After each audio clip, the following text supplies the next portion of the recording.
Look, man, you got to do what you got to do sometimes. True. I'm sorry. That's why Martine went to go see that god awful Broly Dragon Ball superhero movie. Yeah, I went to go see it yesterday. Wait, was it terrible? Because okay, so one of my homies from work, he told me it was pretty good. So, is it cool if I give y'all a spoiler review, or do you want me to do spoiler free review? Oh, I don't give a fuck. There's so much shit on the internet that I've already seen. No, but you got to think there's some people. I mean, we say spoiler warning in the beginning. Viewers who might want an actual spoiler free review. They should probably go to a different podcast. I don't know if I can do it without. We literally, come on, bro. We have merch that says spoiler warning on the back. That's true. That's true. We've already talked about the main points, anyways. I'm gonna just say what comes to mind. Let's just go into it. If I spoil it, I'm sorry. You can go watch it. I've seen the two fucking forums and the YouTube like thumbnail. So yeah, exactly. So if I've already seen those. Yeah. So spoiler warning for the Dragon Ball superhero movie. If you don't want to know, then just skip ahead a little bit. But I went to go watch it yesterday, right? Because I forgot, like, Eric and I had talked about it. We were like, oh, we might go check it out, blah, blah, blah, whatever. We were just, curious about it. And we forgot.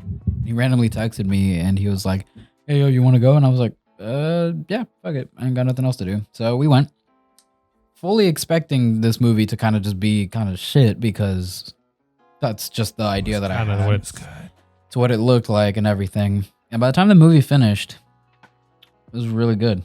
Let's fucking go. It was good, honestly. I laughed more than I thought I was going to. The comedy was really solid. It was aware of itself. That's what made it good. The jokes that it did were fully aware of the fact that, like, it's Dragon Ball and, like, people are viewing it in a certain way, that it's, a cultural phenomenon or whatever. So, like, I don't know. It had some kind of meta moments that I really appreciated. And I wasn't expecting it, bro. And like, for example, right? This is just a slight example that happens in the movie that I've thought about, but I never expected a Dragon Ball movie to address. So Saiyans are incredibly more enhanced, I guess, because they're aliens. Like, they're Saiyans, right? They're aliens. Yeah, they're aliens from another world. Overall, better than most humans, right? Like, physically speaking. Why is Gohan the only Saiyan that needs glasses? Because, like, he genuinely needs glasses because he can't see. Like, his eyesight is kind of poor, right? And I've thought about that. I'm like, what the fuck is Gohan wearing glasses? Like, he really shouldn't. He's a superhuman, essentially. That is his race. Yeah. Why the fuck is he wearing glasses? He can see crazy fast speeds. Why? You're not going to believe this. He needs them for reading? So he needs them, actually. And he turns Super Saiyan at some point, right? And he takes them off because he's like fighting and everything, right? But then after he finishes Super Saiyan, goes back to normal, he's actually going around looking for his glasses, right? He's like, has anyone seen my glasses? Like, that's a line in the movie. And Piccolo calls him out on it. And he's like, wait, you really need glasses? And he's like, well, yeah, I can't really see. And then Piccolo's like, are you telling me that, like, when you turn Super Saiyan, it fixes your eyesight? He actually asks him that. So it's almost it's basically canon that Super Saiyan fixes his eyesight. That's so crazy. That's so fucking funny, bro. Wait. My question is, did he answer saying yes? Yeah. Okay. What? Okay, that's way better than what I thought. I was like, does Gohan fight every fight with blurry eye vision? No, I think his eyesight is genuinely just deteriorating because he's old. Because he is also half human, so that's not crazy to think that, maybe he doesn't have perfect eyesight because of his human side. You gotta think, Goten and Trunks actually finally got aged up now, and it took forever for Goku to. Yeah. So there's so many things that I really liked about this movie, honestly. Goten and Trunks being one of them. Like, it was kind of short, and they were there for a gag more than anything else. Don't expect anything serious out of them.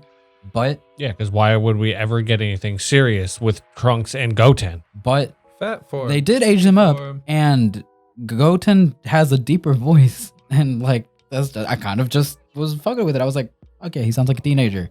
He sounds close to what he sounded like at the end of Z, and I was honestly pretty happy about it. They kind of play on the fact that they haven't fought or trained in a long time, because it basically is kind of like a time skip. Like, they're older than where they're at now in the manga or show or whatever. And that's why, like, whenever they do the fusion thing, they haven't done it in such a long time that even Goten says like, okay, wait, how does it go again? Because it's been that long since they've done it, and that's where they fuck up. The finger's kind of like, miss. They don't, touch on the point or whatever. And that's why, like, you see fat Gotenks and everything. And what was really fucking shitty, though, that pissed me off, but, like, whatever. At the end of the movie, like, there's this whole sequence and everything with, like, the camera's moving and you see all the characters and you see Goten and Trunks do the fusion and they do it right. Mm-hmm. And they glow and everything. Then the camera goes past them. And we don't get to see it. They really... They blue-balled the fuck out of us. Man, I really hope that they, like... expand on that. Now... Another thing, I would love to see more older Goten. Me too. Me too. Honestly, like I think that there's a lot of potential there. Another aspect that actually sold it for me, like for the whole movie, was that the main character of this movie is Piccolo. We start like essentially like with out of the Z Fighters, he's the first Z Fighter to show up, and we follow him throughout the entire movie essentially. And then Gohan gets added later on, but Gohan doesn't have a significant role in the movie until at least halfway in. Like, it centers around Gohan. The whole point of it's actually pretty surprising. Like, Piccolo starts to notice that Gohan is really slacking on his training to the point that he does his closed beam on Gohan at one point, right? And he has the shoulder pads and everything, and Gohan buckles a little because it's heavy for him. He's like, whoa, like, it's a little heavy. And Piccolo's like, really? Because it wasn't heavy when you trained with it when you were a kid. Damn. Oh shit. Yeah. The writing was fucking crazy. I loved like most of the lines that the characters had. It was actually really well done. And Piccolo uses this whole android situation thing, the Gamma 1, Gamma 2, Cell Max, whatever. Well, the Cell Max was not planned, but the Gamma 1 and Gamma 2 thing to essentially force Gohan to have to rise to the occasion because Goku and Vegeta were off-world. They're training with Whis and Beerus, right? Mm-hmm. And they can't get a hold of them. So this is really like one of those situations like, hey, like shit can go wrong if someone doesn't do something about it. We can't rely on Goku and Vegeta. So the entire movie, like we only get, a few scenes with Goku and Vegeta, and all we get is just a sparring match between them in their base forms, and it's fucking awesome. Oh yeah, it's actually really seen cool. That's they did it really well. Also, if I'm not mistaken, it's canon. It's canon. Vegeta beat Goku. It's an after credit scene, bro. Vegeta winning. Vegeta wins because they were like exhausted. So what was so cool about this was that like the movie, whenever they go to Beerus' planet, right? You see everybody, Goku, Vegeta, Whis, and everything, and Broly is there as well too because they're training with Broly, which officially makes him also canon too because he's also been mentioned and shown in the manga, right? Yes. And it ties in with the other Dragon Ball Super Broly movie, which makes that fully canon as well. So he's there and he starts like powering up and Goku's like, whoa, like relax. You're about to like, nuke everybody. So just, you need to learn to keep that under control. And then Whis pops up and he's like, okay, like, let's watch a sparring match between Goku and Vegeta. And he puts like the rules like, okay, no transformations, no ki blast, just straight like fighting, like fisticuffs, right? Uh-huh. And that's what it is. And they really use this opportunity to use that 3D camera to its full potential, bro. Yeah. It follows them throughout the entire like planet. You get them going into like a forest area. They go underwater at 1.2, I think, like in the air everywhere, right? You get some angles that you just don't get in Dragon Ball, right? And this is like kind of in the middle of the movie, but it's really cool because like you actually get to see their fighting and everything, and like there's tactics, and Vegeta's been he's been training, and he actually brings up Jiren, right? Mm-hmm. He brings up how Jiren was like meditating a lot in the Tournament of Power, right? And he felt like that had something to do with why he was so strong. And Whis comes in, he's like, you're actually correct, Vegeta. I'm surprised you realize that, because what Jiren does essentially is that when he fights, he doesn't use his full power all the time consistently. It's right before he attacks, that's when he's like actually using his power, and then when he's not attacking, he like keeps it in reserve. So he's like really controlling his energy consistently.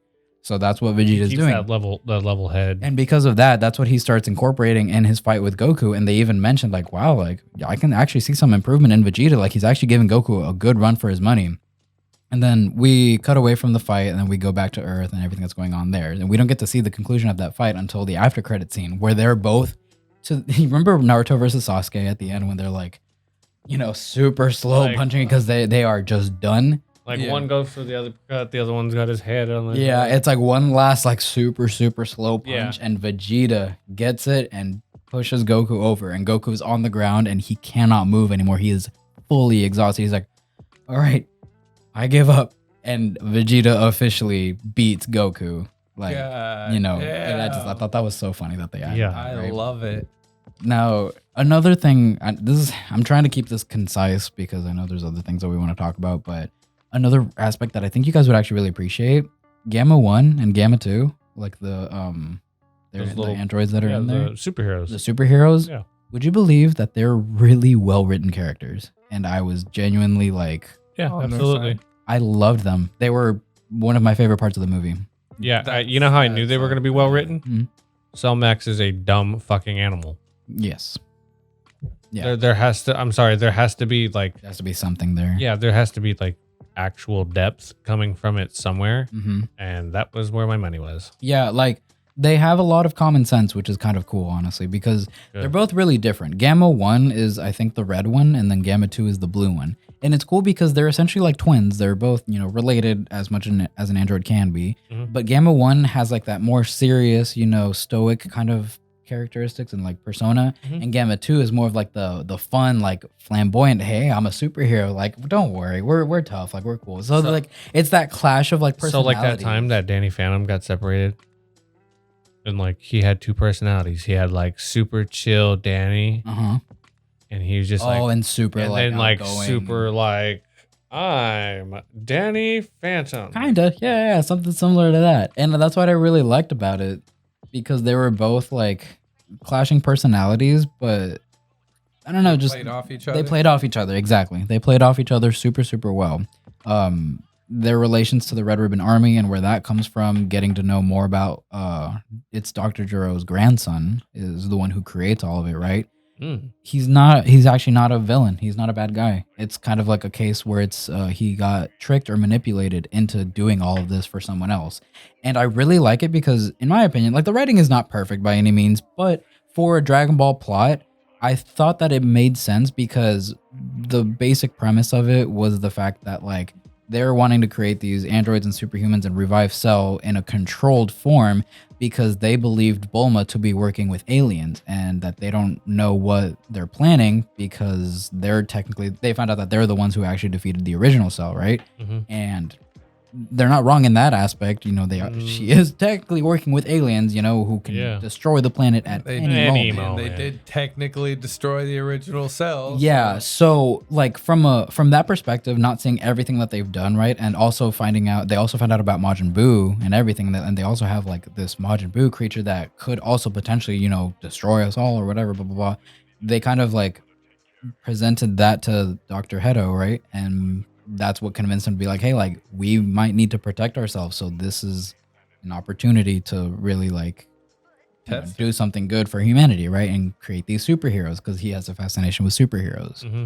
And that's cool. I thought that was interesting because like that's why Gamma 1 and Gamma 2 fight Gohan and Piccolo, because they see them as just, aliens or whatever who are a threat to Earth, right? But then obviously they don't know the full context. It's like, buddy, oh my God, that's so funny to just realize it's like, oh, do you know who killed the original Cell? Yeah.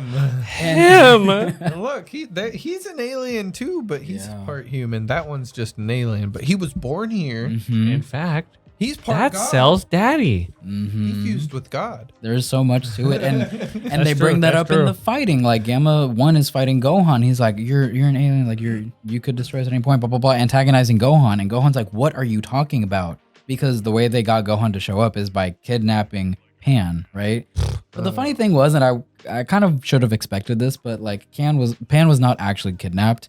Piccolo kind of set that all up because he infiltrated the Red Ribbon base, found out that they were going to kidnap Pan to bring Gohan out, and so he kind of like manipulated it to where like, oh, this might be a good opportunity to get Gohan. This is how to come and like step up, right? Like you guys, I like y'all's plan, but this is how you really do it to get Gohan here? Yeah, in a controlled way. So he goes and like sees Pan and everything, and like he goes with some other soldier or whatever, and like the big tough guy goes and tries to take Pan, and Pan immediately does not fuck with him, right? Yes. And this is another really good part. Pan was really well written. I really like actually like Pan being over there. She's interesting. She's older. She's 3. She's older. She's 3 years old, so she's training with Piccolo now. Well, did she have like? You remember how at the end? Oh my God! Why is that the training age? She had like the T-shirt and like the little shorts. No, like, she didn't have that. She have an outfit, or is she still like onesie style? No, she had an outfit. She's going to school. Go. Oh, let's go. Yeah, she's going to like preschool. Piccolo is the babysitter. Piccolo's picking her up from preschool.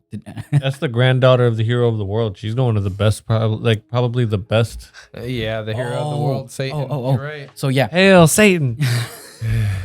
Hell, Satan. So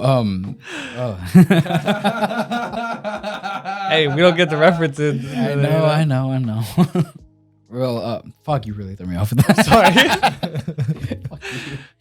What was I saying? Oh, yeah. So they go and try to, the big, soldier guy tries to kidnap Pan, and Pan immediately, doesn't fuck with him and doesn't let him. So she knocks him out in one kick, kicks him in the gut, and he is out. Yeah. Because she's been training with Piccolo, so she can kind of fight now, right? She's a quarter Saiyan. And then Piccolo shows up, right? And he's in that undercover outfit, like the same as a soldier. And Pan, looks at him and immediately recognizes, oh, hey, Mr. Piccolo. And he was like, oh, how did you recognize me? Well, I can tell by your key. She can read key and realize who it was, cool. Right? So that's when Piccolo talks to her and is like, hey, I think this might be a good opportunity to get your dad, to training a little bit. So just pretend that we're kidnapping you. I'm going to put these cuffs on you, but you can literally break out of them at any point. And she's like, okay, she's totally playing along. And I didn't expect that. What my dad can do. Exactly. And to really highlight how far Gohan has fallen from, training, is that when they go, they have record a video of Pan, being kidnapped or whatever. And she's like, come save me, Papa, whatever, blah, blah, blah. Him and that same soldier guy go to Gohan's house, right? And they threaten him. You're like, we have your daughter if you don't meet here or whatever. And he gets pissed, right?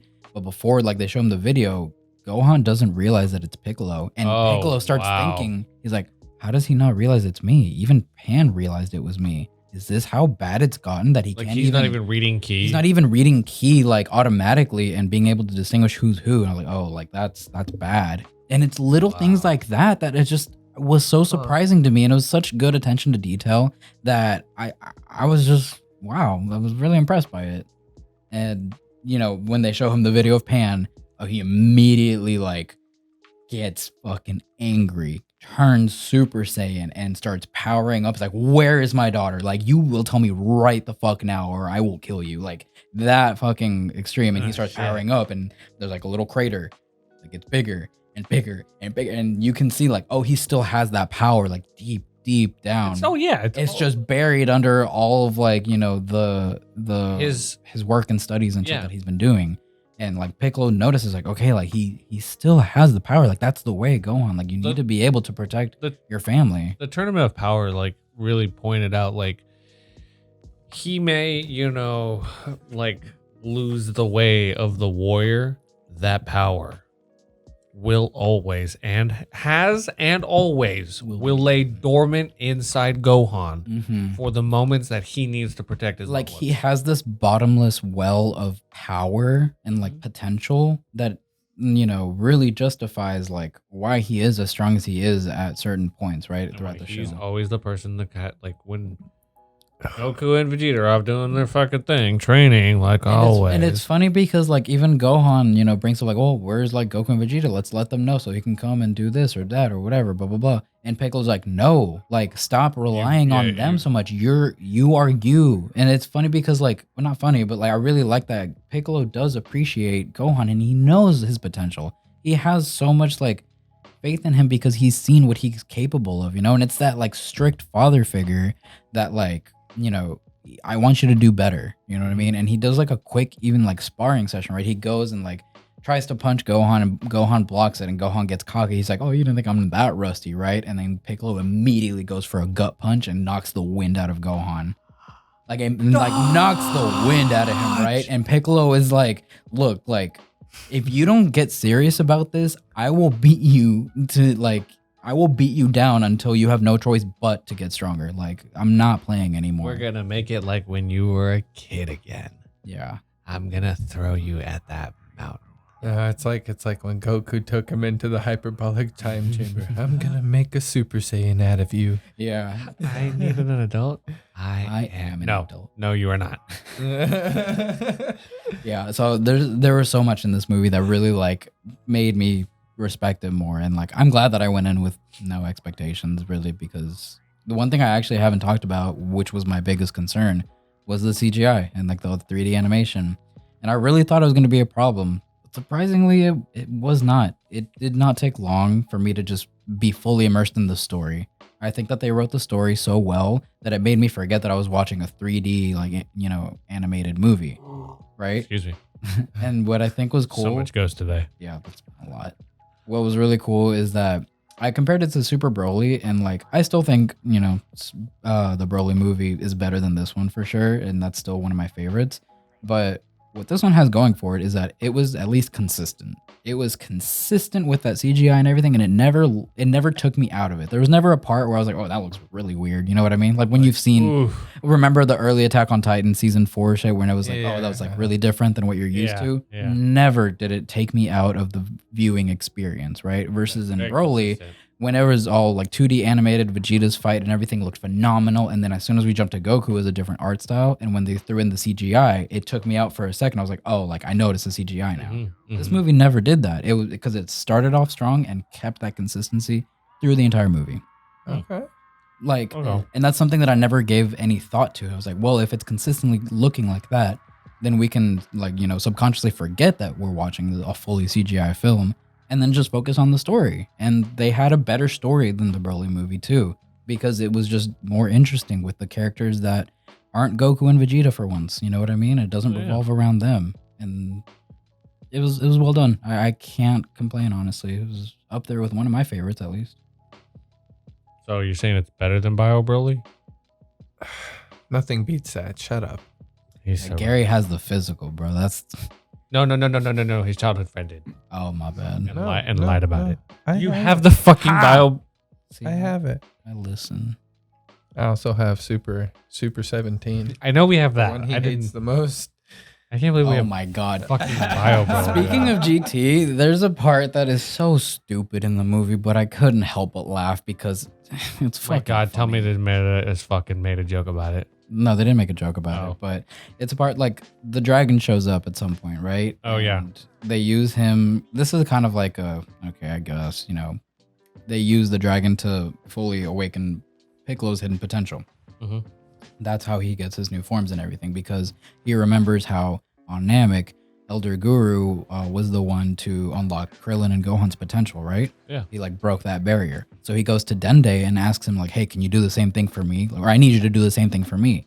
And we learned that apparently that's an ability that, his type of Namekian can only do once they reach a certain age. And Dende's still too young to be able to do that. But that means that he will be able to do that at some point, which is kind of cool if you think about it. The ancestors of That makes sense. Yeah. cool. So then they come up with the idea, let's use the Dragon Balls and we'll have that. And in my opinion, they should have just asked like the dragon to be like, can you just give that ability to Dende? That way they can do it whenever, but instead they just do it, unlock my ability. Like that's how I would have done it, but it's Dragon Ball, they can't always be logical. So they do that, and he can still do 3 wishes, right? So that's the first wish. He unlocks Piccolo's full potential, and then that's it. And he's like, all right, what's the next wish? Oh, it's funny because as soon as they summon him too, Shenron recognizes Piccolo. He's like, oh, hey, it's you guys. Oh my God. It's like the TFS thing when like he starts noticing like, are you guys again? Like, what the fuck? It's like, Fuck, all right, who's dead? Yeah, but he recognizes Piccolo. He's like, oh, hey Piccolo. Like, Oh, hey, bro. Well, I Yeah. mean, it's just like, Been a they're the while. only people that hello, use younger Kami. Mm-hmm. So after that wish is done, he's like, what's your next wish? And he's like, oh, I'm done. You can do whatever you want with the others. And Bulma's there, and she's like, oh, wait, so can I use the wishes like for whatever? And he's like, yeah, sure, knock yourself out. And she wishes for like cosmetic surgery type thing. She asks for like a bigger butt, basically. She's like, well, I could use, a little bit more like, More there, ass on my cheeks. basically. And she also wishes for like, oh, and like, can you do something about these wrinkles and everything? And Piccolo's like, wait, are you seriously using the dragon for like cosmetic surgery? Blah, blah, blah. And the first thing I thought of, I was like, huh, Maybe that's why the Shadow Dragons became a thing. Because if they're fucking using it for shit like that, bro, I'd want to just destroy the world too. Be like, y'all are fucking abusing the shit out of this. Yeah. That's pretty funny though. But it was funny as fuck. And Bulma like retaliates. She's like, "Don't judge me, leave me alone." Like blah blah Frieza blah. was Like using she has it to some. gain height. And they mentioned that. They actually mentioned that, like, well, ever since I learned that Frieza used it, to do this, we wanted to keep the Dragon Balls in a secure location. That way no one else can use them, right? And Bulma was basically saying, well, since I have all of them, like, might as well just use that for... When in Realm. Instead of shopping, she uses the dragon to do her shit. And that because she's in charge of, like, keeping all the Dragon Balls in a specific place. Uh-huh. So that's what it is, basically, because they're in charge of going out and finding them before anyone evil does, keeping them at Capsule Court. Every now and then she'll use them for a wish or two, like for cosmetic surgery and shit. Okay, my guys, you gotta go out and get That's them why again. she It's like, looks wait, so like, what good. did you make a wish on? Tell me. Yeah, and it was really funny. It was actually really fucking funny. Vegeta gets back. He's like, I sense something has changed. Yeah. No, there was a lot going for this movie, and you guys might actually like it. Oh, I'm looking forward to watching it. Mhm. I figured out how she gets them to collect them for her every time. Mm. She just tells them Yamcha's dead. Yamcha's dead. Yamcha died again. No, it shows that she gets her whole like employee and like Capsule Corporation to go and find them. Yeah. Like Capsule Corp is in charge of going and finding out the Dragon Balls wherever they are. And she goes and like finds them too here and there. But that's her job. This now. is now Right, like She did it as a kid. She made a business out of it. Yeah, pretty much. Yeah. of a bitch. It's crazy. They show them in like That's submarines going and Fucking finding lemons them. and lemonade, I guess. Yeah. It's cool. Yeah, the humor was really fucking cool. And the last thing I'll end on is like the little transformations that we get from Gohan and Piccolo. Gohan's transformation was really dope. Like, it's just really cool. I'm not a fan of how long the hair is. I think it's absurdly long because it's between Super Saiyan 3, but longer than 2. And it just doesn't look right to me. Maybe it's because it was CGI. I bet you if they like did a hand-drawn version of it, they could make it look really good. Yeah. I love the red eyes. I think that's really cool. But I prefer Piccolo's transformation. I think it's fucking awesome. He gets 2, actually, technically. When he gets his potential unleashed, it's basically like a little power-up / transformation where he gets rid of his lines. Uh-huh. Remember, like we saw that in the trailer? So his base form is regular green Piccolo with all the lines. Then he powers up and he stays the same size. Smooth. He goes smooth. Like he gets rid of his lines and he's like more like a lime kind of yellowish color. And that's his like, potential unlocked. And then after that, he gets the actual transformation, which he dubs like Orange Piccolo. And he actually names it because Gohan's like, oh, you should pick a name for that transformation. He's like, well, I'm orange. I guess I'll go with Orange Piccolo. And I was like, nice. Fitting. We're just going with colors. Might as well. They're very aware of themselves that that's how they label their Blue transformations. Saiyan. Oh my fucking god. Can we please talk about it Super then? Saiyan Can we Blue. please talk about it then? And that leads perfectly into our next topic. Take it away. The Dragon Ball Z or the Dragon Ball Super manga has introduced a new form for Frieza. It is dubbed Black Frieza. Have you heard about that guy? You do realize he like one hit KO'd. Both of them. Both of them. Yeah. And That's some their other crazy. Yeah. transformed states. Goku was in Ultra Instinct, and Vegeta was in Ultra Ego. Yeah. Yes, that is the most powerful that they have been at this point in the series And he one-shotted them. with ease. Yeah. I fucking See, look, Fucking no, crazy. look, they needed to give us a reason for Goku and Ultra Instinct mastered and Vegeta with Ultra Ego mastered to fuse. So we have the warrior. God damn it. He didn't think about this. No, I did think about it, and I don't want it to be that. And it's like Sick of fusion. like symbolic because it's Saiyans versus the person who destroyed the race. I don't want that at all. I'm sick of fusion. though. Hey, I'm so hey, tired man. of it. I know it sells. I know it's merchandising, and that's what Dragon Hey, Ball bro, is. which one would you want to see though? Between what? Gogeta or Vegito? Well, we already got Gogeta. my God. Oh my God. I want a better Vegito because the only Vegito we got was in the Goku Black arc, and it was dope, but it was so short, dude. Oh my god. You're gonna love this. Okay, you got when they fuse, okay, and let's say you get like Vegito, Gogeta, whatever. And they power up. Would that form not be called Ultimate Saiyan? Ultimate Saiyan. You got No, Because- or Ultra Saiyan. Ultra Saiyan. Ultra Saiyan. Think you for saving that. Ultra. I'll be super D. Ultra- Super Saiyan. Ultra ego, ultra Ultra instinct. Instinct. It would be maximum overlord. Ultra Saiyan. Gogeta or Ultra Vegito, I guess. Man, God, I don't want another fusion though. I just want something else. No, and then listen. They're gonna have Goku and Broly, or Gohan and Broly fuse. So you get a double fusion. I want someone to fuse with Broly. That'd be open too. I'd be happy with a Vegito because I want to see more of him. But like, I'm tired of Goku and Vegeta. I'd be so happy with just anyone else coming in and being like, contributing to this. And that's why I do. I'm sorry to cut you off. I'm just finish this real quick. That's why I do think that they powered up Piccolo and Gohan in this story because it's canon. They needed them to be at a certain level to hopefully kind of like justify whatever is coming for the super manga. Maybe it's something to where we really do need Goku, Vegeta, Broly, Piccolo, and Gohan to be as strong as they possibly can because of what's to come. Maybe that's what they're leaning to. Maybe I'm giving them too much credit, honestly, because it's Dragon Ball and they... Nah, bro, we're gonna get Brojiku. God damn it, Carrie, what the Dude, fuck? I bet you anything. I bet you anything. He hasn't listened to anything you said the past 30 seconds. Been waiting. He's actually been contextualizing how he would pronounce the name. God No, I was listening to what he was saying. Okay. I was like, Hold on. thought of it. Okay. Let me wait. Because like we're talking about fusion. I have a question, okay? Yeah. And it may be stupid, and you're gonna hate me for it, but like I have it. Okay, so like in theory, if you take, we'll just say Gogeta, okay, and then you took Bulma. No, you motherfucker! Chi-Chi. I know. No, stop! Hold on. Like, there's a whole fucking box of worms here to open, okay?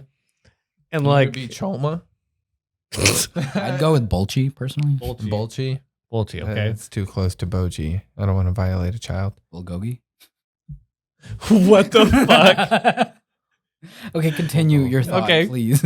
Okay, they fuse. Yes, and then they. Yes. They fuck. Yes. Okay. Gives her that big bang Kamehameha.